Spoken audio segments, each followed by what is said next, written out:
Hello there, my name is Stallone-Obaraemi Samuel, and I'm here again for us to talk about exactly what are the things that we can do so that we can become more effective in whatever we set our minds to do. You see, as humans, if we do not have control over our minds, it might be a lot more difficult for us to be able to get things done appropriately in order for us to succeed. That's why it's important for us to pay attention to what we do and exactly see how we can take advantage of the capacity that we have so that we can do a lot more. You see, no one of us loves to be left out somehow.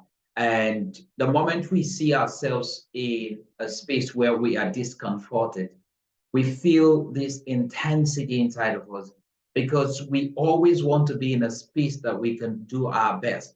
As a result, we kick in, fear kicks in. We dread every circumstance. We try to avoid every circumstance that helps us, that makes us feel like we are helpless victims. We have that feeling of helplessness.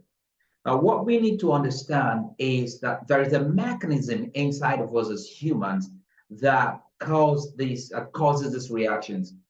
And this mechanism, we all have it. I have it, you have it, all of us do have it. And what this mechanism, the job of this mechanism is to protect us. Its job is to tell us when we are out of place so that we can navigate back into place. Its job is to warn us, hey, be careful, you're about to embarrass yourself. And so for that reason, you don't take further steps. The job of this mechanism is to protect us. The problem here is that wherever we are today, maybe our current state is not good enough. We probably don't like it. We want to be better. Maybe we want to be better spiritually, emotionally, physiologically, mentally, in our relationships, our work, the businesses that we do, in anything that we do, we want to be better. But the drive to go further, take the steps that will make you become better, that drive is not there. That drive is missing. So we need to be able to adapt quickly when we come across new challenges or changing circumstances or challenges. And so that is what we need to do. So for a moment, consider or see this self-regulating mechanism the way you would see a thermostat. Now, if you set the thermostat, say about 60 degrees or so, okay, Celsius, say you put it there, it means that if it's just there, it means that there's going to be some kind of delay. If it has to get to 60 degrees before it probably switches off, and it means that before it either switches off or on, it means that if it doesn't get to 60, it will not switch off or on, switch off or switch on. But what it means, it does is that the design is such that there's a lag. So it could be you have between say 58 or maybe 62 degrees. So it leaves that space of say about 2 degrees on either side to target the temperature, and then it switches off and on. So that space that is left, maybe up or the bottom, might be referred to as the comfort zone, might be referred to as the regulatory zone or the effectiveness zone, if you like. So if we take this example and bring it back to the way we behave as humans, it means that when we all have this space that we can tolerate. The moment we go off that space, we become uncomfortable. The moment we go beyond that space, we become uncomfortable. Now, what this mechanism that we all have, I have and you also have, what it does is that it lets us, when we are in our effectiveness zone or probably we're in our comfort zone, we are okay. We kind of self-regulate. And once we get out of that zone, we become uncomfortable. The reason I'm also telling you this is if you understand this example or this illustration or this explanation at the beginning, you'll be able to follow through as I share with you why is it many times we want to do things and we are unable to do those things. If we take a look at machines, or if we take a look at electrical devices, they get feedback through electricity. They get feedback through through electrical means. As humans, we also operate with feedbacks. We also operate with feedback, rather. Now, how do we get feedback? We get feedback when we are tense or when we are anxious. So anxiety, tension can feed us back. And we cannot control we cannot control the feedback that gets to us or what the world throws at us. But the question is, can you control your response? The way you respond to the things that life throws at you, can you control your response? So that is the key thing. So through our senses of, maybe sight, hearing, taste, of our senses, we're able to tell, we're able to survey, we're able to look at the world, and we're able to tell if where we are, we're comfortable. How are we doing? Maybe in relationship to the things around us. Is it our work? What's your performance like? What about your marriage, your relationship with people? And when the tension comes up into your system, how do you respond? And that tension triggers within you a subconscious creativity if you are out of zone to get back quickly into zone. If you understand it, if you're out of your comfort zone, immediately that self-regulatory mechanism that we all have tends to tell you, hey, you're out of the zone. So you do what? You quickly want to get back to zone. Now, when you see, for instance, that what you earn, for instance, your income is beneath what you think you should be earning, guess what? You begin to think about ways that you can make more money, ways that you can get more income so that you can provide for your family, you can take care of your needs, and you can probably provide for other people around you, and maybe be a little bit more comfortable. So that anxiety kicks in. You want to do more so that you can earn more. Now, if something happens and the next week or the next day or the next month, you happen to earn more, remember, it's a two-way thing. Remember what I told you about the thermostat. Okay, so there's this space under and up. There's this allowance, this tolerance point or gap. So the moment by next month, because you've done so well this month and you've said, look, I have to put in some more, maybe a bit more creative, and you make some more money and you're a bit more comfortable. And let's say you are thinking that by the end of every month, you should actually, for you to be able to take care of your bills and be a bit comfortable, you should be able to make, say, $3,000. I'm just saying, or maybe $5,000. If for any reason by next month, by the end of the month, you make $7,000, again, because you have this self-regulatory system mechanism inside of it, it simply tells you, okay, you already have gone above your target by $2,000. You know what? Why don't you take a breather? Why don't you relax a little bit? And so that is what happens. That's why you see some people. So the tension works in both ways, if you understand what I'm trying to describe. To some people, when they're in a bad situation, so to speak, they work so hard to get out of the bad situation. And if by any means they go past their aim, the self-regulated aim or goal or mark, a benchmark, they tend to slow down and they don't want to do some more, because in their mind, they should be earning $5,000. In their mind, they should be reading one book per month. And so for any reason, for whatever reason, if they've put in more fire and before the end of the month, they've finished reading the book, they feel like, okay, I've got 1 week, I've got 2 weeks to relax without reading, without studying. That's the way, that's basically how it works in our minds. Now, this is not conscious. It doesn't happen in the conscious zone. It usually happens in the subconscious zone. Okay, so what happens is that you correct your mistake that you've made because you weren't earning more, or because you were not reading as much, as giving some more time to reading so that you can cover as much books or gather more knowledge, and for whatever reason you fire up in order to cover up for that mistake. When you go above your plan, your mind, your subconscious tells you you've also made a mistake of going over, so you need to recorrect and come back. This might sound a bit complicated, but it is not. It's simply saying that the way our minds are, if we are not careful, we have a self-regulatory system that when we are below par, tension kicks in, the feedback we get, we become anxious, we become anxiety kicks in. So we want to do more. And when we shoot over, again, tension kicks in, anxiety kicks in. You want to, what would I call it, self-sabotage yourself because you feel, oh, I've gone too high. I want to come back low. You see, whenever you feel out of place, that's what it means. Now, whenever you feel out of place, whether it is financially, socially, morally, spiritually, physically, name it, when you are out of your effectiveness zone, okay? When that happens, you are in effect, what it means is you are out of your effectiveness zone.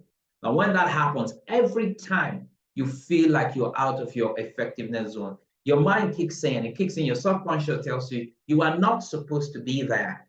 That self-regulatory mechanism kicks in and tells you you're not supposed to be there. And then various physiological responses and you begin to respond to that, in a way to bring you back to that space that you can contain.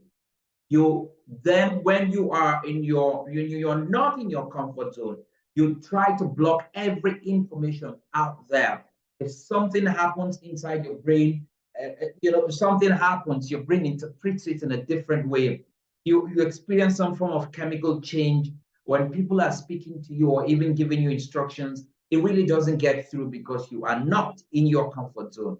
And when you feel out of place socially, somebody would probably even introduce you to another person. You wouldn't even remember the person's name. You wouldn't even pick it because you feel you are not in your space. You walk into a hotel, you walk into a gathering of high class, people that are all there, and you feel, man, this place, I don't think I should be here. Okay. And because your mind cannot contain it, even when they're introducing you to maybe owners of businesses, they're introducing you to maybe writers, publishers, successful people, people that you can actually interact and network with, it's not getting through because there is this internal war going on inside of you. What I'm explaining to you is what happens, and many of us are not aware when it happens. We get irritated easily. We respond in a way we're not supposed to respond, but we're not sure why we're responding that way. And that's why I'm explaining to you. Conversely, if you get into a place where you feel, I don't think I feel safe here, the kind of people you see that maybe you're not a smoker, you see people smoking, drinking, cursing, and all of that. You won't be comfortable immediately. A self-regulatory mechanism is going to tell you, okay, this is not your place. I'm just trying to give you a variety of examples so that when it happens to you after watching this video, you begin to understand, okay, so this is why this is happening. Your your brain practically blocks every information that happens around you. Are just maybe what you even think is, how do I get out of this place?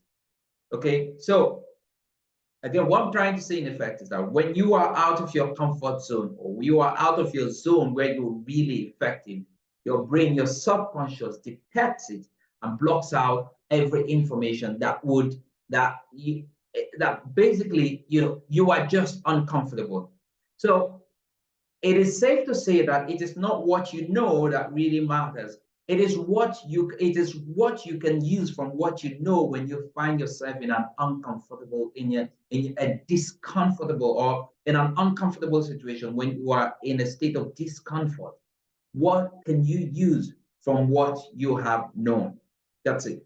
All right. What can you use from what you have known? I remember growing up, and my father, when we would be studying and all of that, my father would usually tell me that when you find yourself in a place where you don't, he would tell us I'm a Christian too. He would tell us about the Bible and why we should study the Bible and all of that. But again, he would tell you the reason for studying is if you find yourself in a place where you don't have your mother, your father, nobody around you, you do not even have a copy of the Bible. Do you have some scriptures in your head that could come out and you can remember that can guide your actions? So he was more about what can you commit, what can you put inside yourself.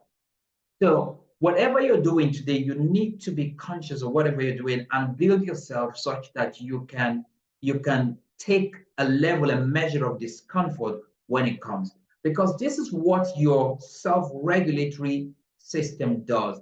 It simply tells you, do not do it again. Stay with the familiar. It stops you. I'm going somewhere now. Now, some of us might think, well, it's okay. If your mind tells you to get out, then you get out. But where I'm going to is that it also applies to businesses. It also applies to maybe starting a new job. It also applies to probably learning something new. The moment you start learning something new and you face some difficulty, your mind will tell you, this is not a familiar place, get out. Go watch a movie. Go do Netflix. Go do any stuff. Go do any other thing that your mind is relaxed and comfortable with. You're about to get the job, go for an interview. Oh, please. So you really have to go for this interview? Oh, see, it's raining already. So the moment you get uncomfortable, your mind goes, "Oh, you don't need to do it." So it's not just to understand this applies to us in different facets of life.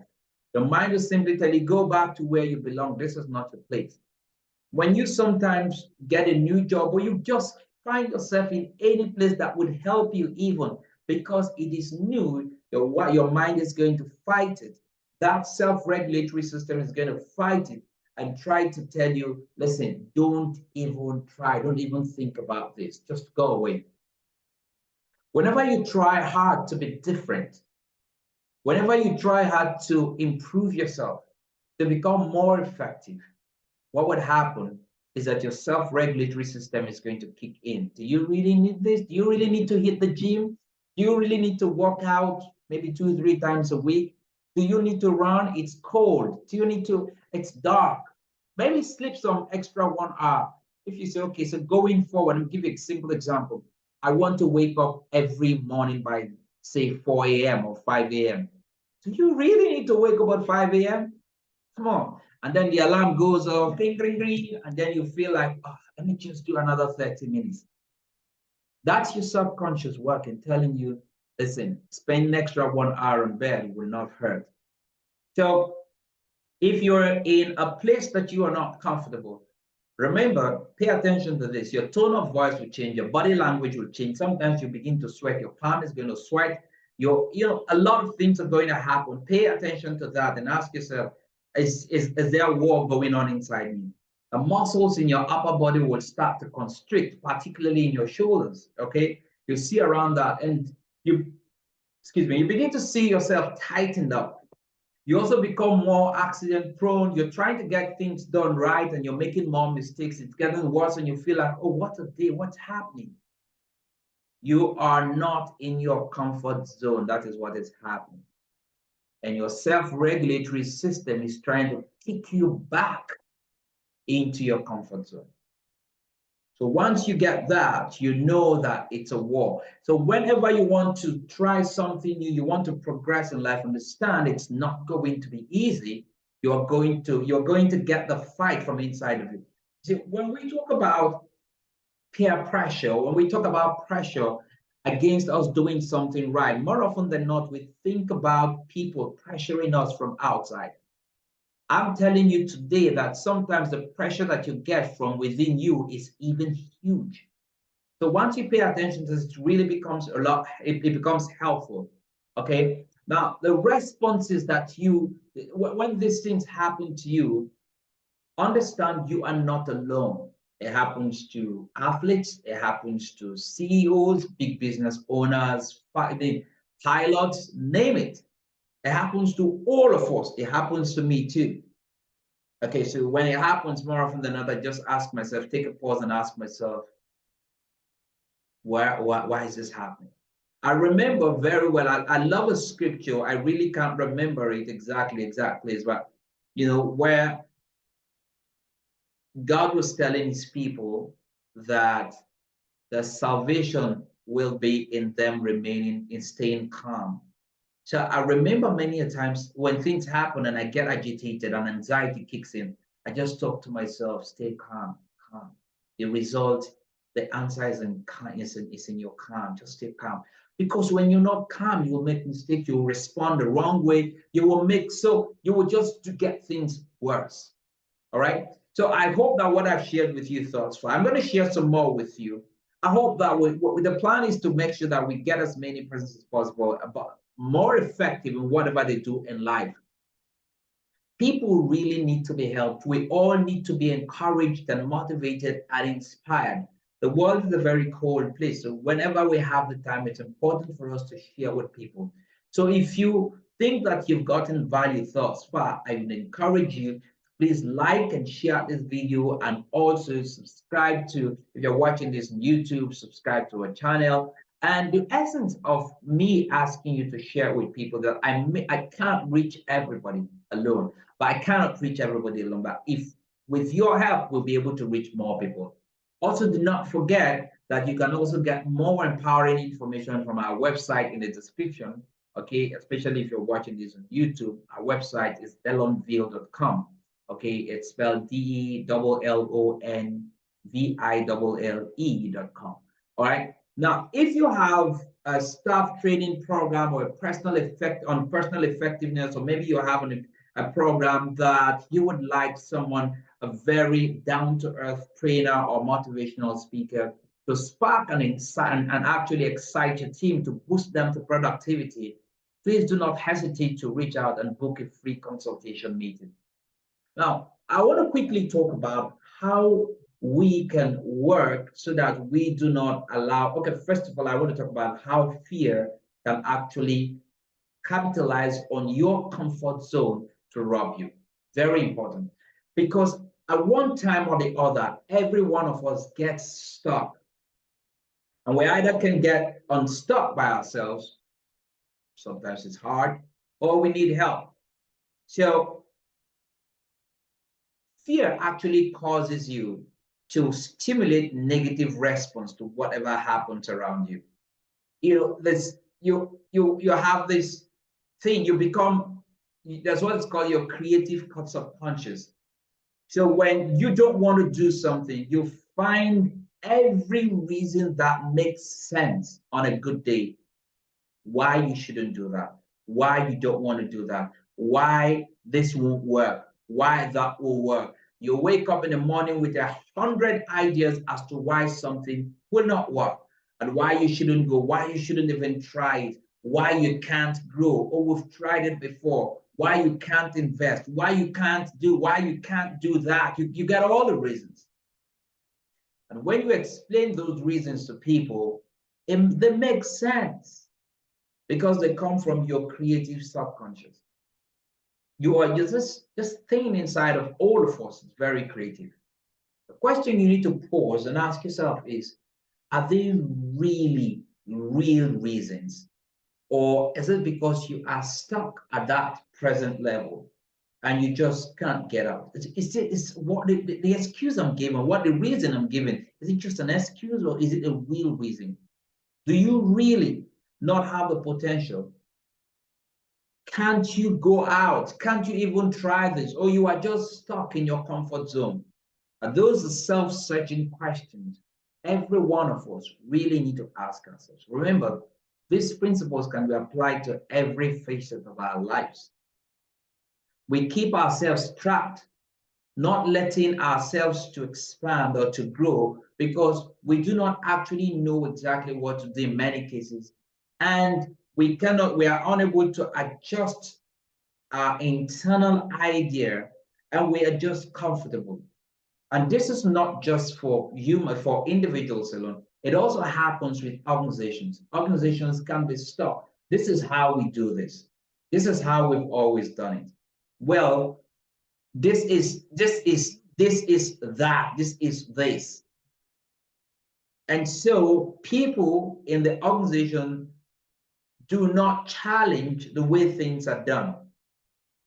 I remember that before 2019, before COVID, some organizations would never allow their employees work from home because they feel they couldn't trust them, because they feel that it was hard or maybe even impossible to track productivity.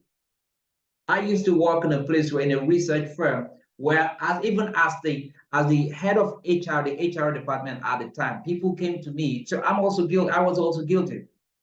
People came to me and would say, listen, I've done my field work and everything. All I have to do is to do the report. I can write the report from home. Can I work from home? And the answer before they even asked was no. Because as an organization, we agreed everybody has to come to the office. We have to see you. But today, you have cases where people say, do you want to work from home? But what happened before 2019, before COVID? So the same way today, organizations are stuck in their ways, are not willing to challenge the status quo, not willing to try something else because they're stuck in their comfort zone. And they all hide behind, many organizations hide behind policies. But those policies were created by humans. And when policies are created by humans, or when policies are created by people who like to stay in their comfort zone, you can imagine what's going to happen to the entire organization. So people just love it. So it's not just about people or individuals, even organizations fall for this. Fear actually inhibits or stunts our growth and suppresses our skills. The idea here is for us to focus on changing the quality and quantity of what we do. The key here is to change our self-regulatory mechanism, our self-regulating mechanism, and not allow fear to grab us. I learned something recently that someone said that one thing that is real is danger. Danger is real, but fear more often than not is not real. If I jump, is there a danger I could break my legs? Yes. But is there also a chance that that is my only way out, the only way to escape? Yes. But fear will not allow me to even try. So think about this. If we're not afraid, if there is no fear of being ridiculed, no fear of being embarrassed, no fear of the project going south, no fear of losing money, many of us will do things differently. Many of us will do the things differently. But because of the presence of fear, many of us are unable, the vast majority are unable to even try. We're paralyzed. If you're a public speaker and you can speak sitting down comfortably, or if you're someone that can sit down and argue and talk about and debate comfortably, but once I tell you, go on the stage and present what you have in mind, you freeze. The reason is because you feel that once you're on the stage, you are on the spot. And because of that fear that you are going to embarrass yourself now kicks in. But when you are in the class sitting down, you are contributing. You're contributing greatly, and everybody's benefiting. And they say, hey, you know what? Your thoughts are amazing. Go out there and say, no, no, no, I'm not that. It's not because you're not intelligent, you're not brilliant, no, but it's just because you are afraid that you might not articulate your thoughts correctly, or I mean in a cohesive way if you go out there to stand, or that you will be embarrassed if you fumble, if you make mistakes and all of that. That's it. The same for singers, the same for athletes. If you can do all the practice and training and all of that, but you do not want to go out there and maybe show your skills or maybe play and sing and all of that, it's simply because you are afraid that within the four walls of your practice area, you're comfortable. But out there, when you have thousands or maybe millions of eyes looking at you at the same time, that you're going to throw it away. So for that reason, you just don't want to even try. I had such an example. I remember many years ago when a friend of mine introduced me to karaoke pubs or clubs or places, and people will come out and sing and all of that. And I just tell myself, no, I can't do that. Yeah, I know that I can speak to thousands of people. I can hold a stage, I can teach and all of that. Singing, no, not my thing. But he said something that changed my perspective. He said, listen, you realize that the karaoke arrangement is actually meant for people who don't know how to sing. Basically, it's just for people to relax and have fun. You know, professional singers go on stage, they go on world tours, they go on professional singing competition. That's not the case here. So that kind of changed the way I thought about it. And one day I said, okay, you know what? I have to kill this fear. So I decided to get a song, went up there many years ago, and I sang. It wasn't the best of performances, but that day I broke the ice. That's how it is. And from that day onward, many times I want to relax, and I just I find it really relaxing. Find seeing people sing, and then we laugh and all of that. But that's the story. The point is that I could hum and sing, and if I'm washing stuff, and he heard it, he knows that, and he said, "Oh, why don't we go do this karaoke stuff?" Then on the stage, I said, "Nah, not me," because I was scared. So, what is holding you from taking that step? What is holding you from maybe trying that new thing, learning that new skill? What is holding you from opening yourself to that new idea that could take you from point A to point B? You see, when you are afraid, when fear is existent inside of you, like it is in our case, in many cases, you put pressure on yourself because you're always worrying about what people think about you. You are always worrying about not failing.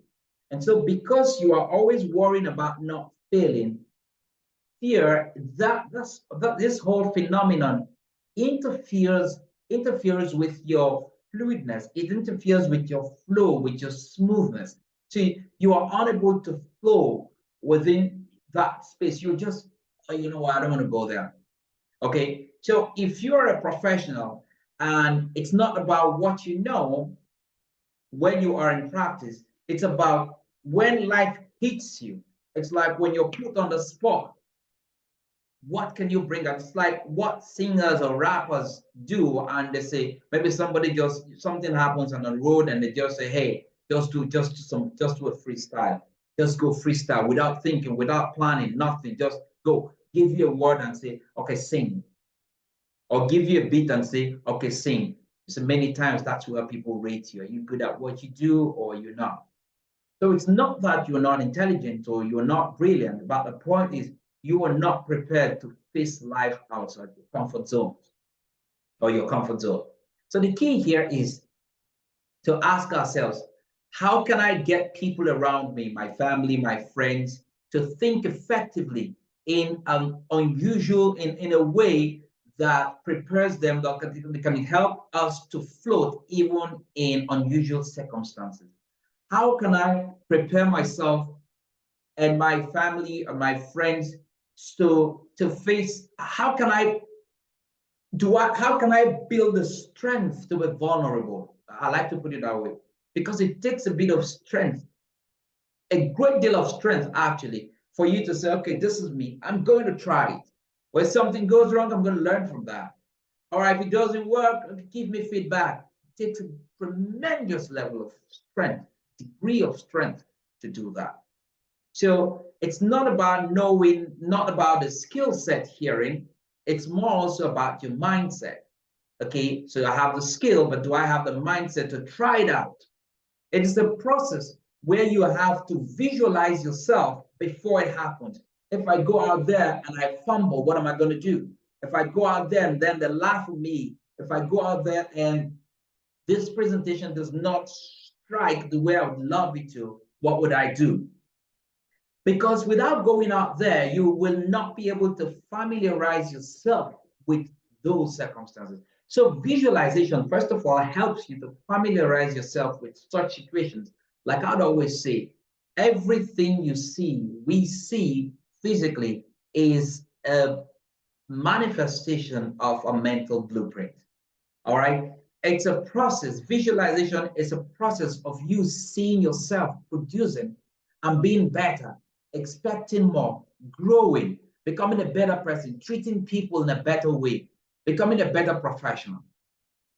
Again, I want to take this moment to say that if this has been helpful thus far, please try as much as possible to share with other people. Let us keep empowering people. And also, if you have a program or if you have a training program at work or you're putting something together, you're looking for speakers and you're looking for someone that would go down to earth in training your people, your club or your crowd or your family, your friends.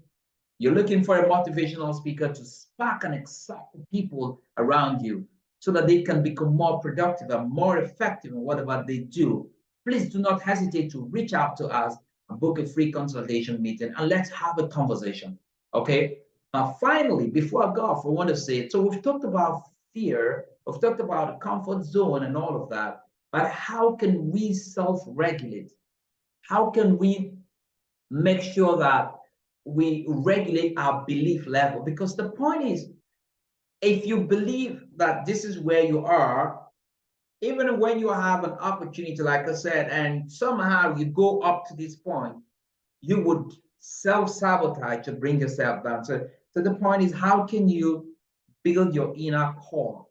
Okay, how can you become strong inside? An example I want to give you is back in the day in school, we used to have this phenomenon where people come, you get into school, like what I experienced, we get into school and we say, okay, I want to come out with an upper credit. I want to come out with, some people go in and say, look, you know what, I want to kill myself. I just want to come out with merit. I just want to come out with lower credit. I just want to come out average. I don't care. I just want to go through this school and come out. So let's say this student wants to be a C student, in the middle. And then by the time you take a look at the GPA, oh, if you look at everything, oh, it's merit, it's a C, I'm fine. And then by the time the next semester comes, you take a look at the GPA and the person has dropped from a C to probably a D. Let's assume the grading goes from A down, okay, to a D or an E. The person goes, oh, what is happening? And then the person starts going to class, reading, spending time studying and everything, because part of the person's regulation or regulatory mechanism inside, the person has fallen below.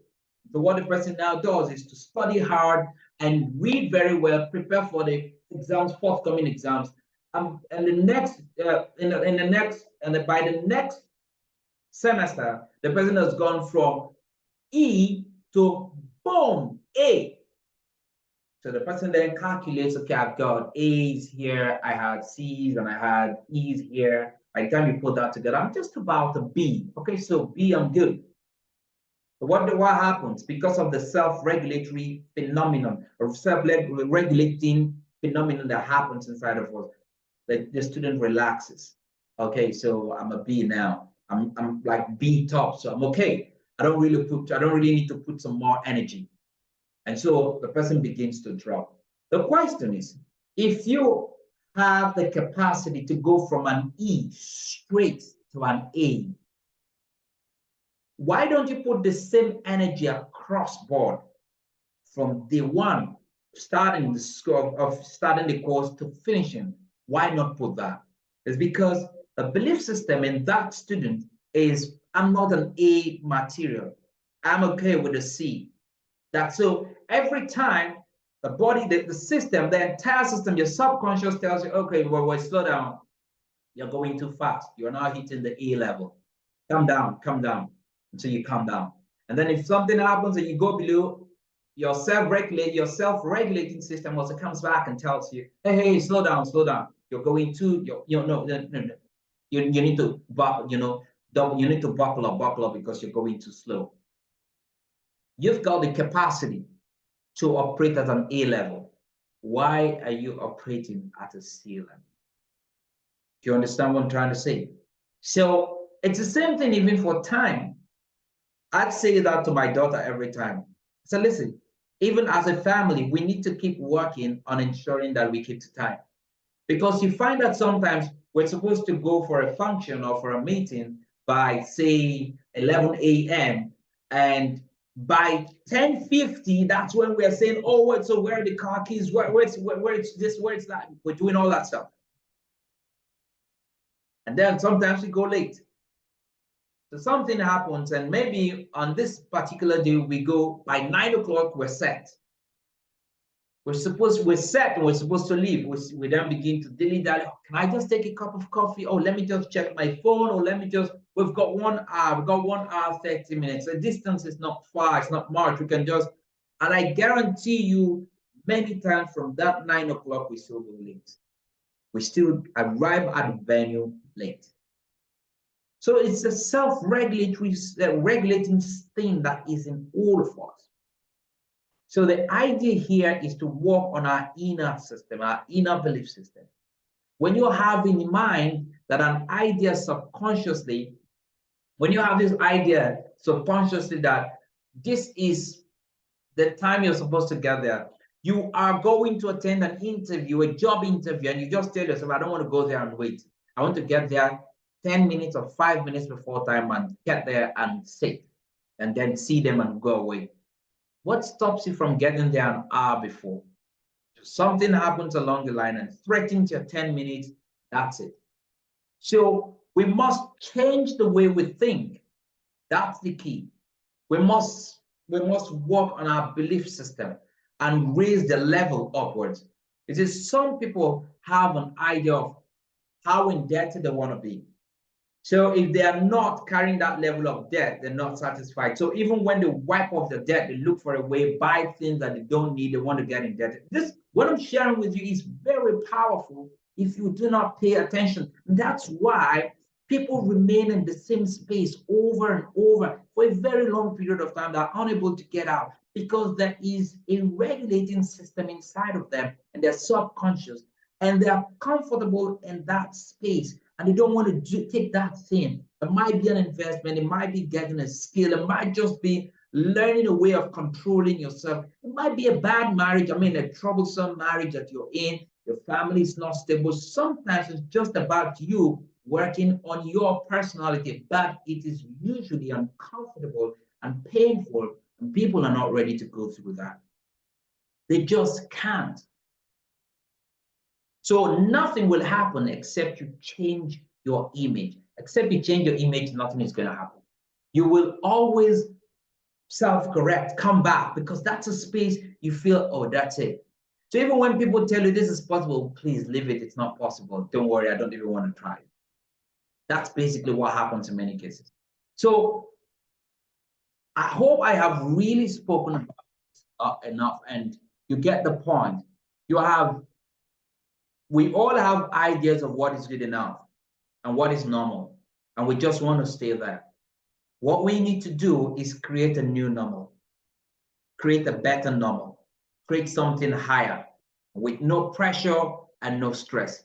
It's very important that we understand this, because without that happening, it might take a whole lifetime and you are just not getting out of it. And it is not a very pleasant place to be in. Okay, so that's why we try as much as possible to say, listen, we all have the capacity to set a new normal. And if we're able to set that new normal, then we can hit a high level, a higher level, and we can become better and get better results in our lives. I hope this has been helpful to you. My sincere desire for you, my friends, is that you go on succeeding by becoming a better version of yourself. Do not forget to share this video. Do not forget to like and subscribe and give us feedback. If you think there's something you want us to talk about, if you think there's something I said that you really don't agree with, let's discuss and let's make the subject of personal effectiveness, of self-regulation, of self-regulating robust, so that we can share the knowledge and help people become better people, develop better personalities, become strong, develop stronger core, all right, treat people kindly in a better way, become more effective at work, in their family, and with regards to their finances and all of that. If you also would love me to come around and talk to your people, your friends, your workforce, your colleagues, or you're putting a program together, you're looking for inspirational speakers, motivational speakers, trainers, okay, we can look at the subjects that matter to your team or to your people, and you want them to develop more effectiveness in that space and create something really amazing for them. Thank you very much. My name is Stallone-Obaraemi Samuel, and until I come your way again, go on succeeding. Bye for now.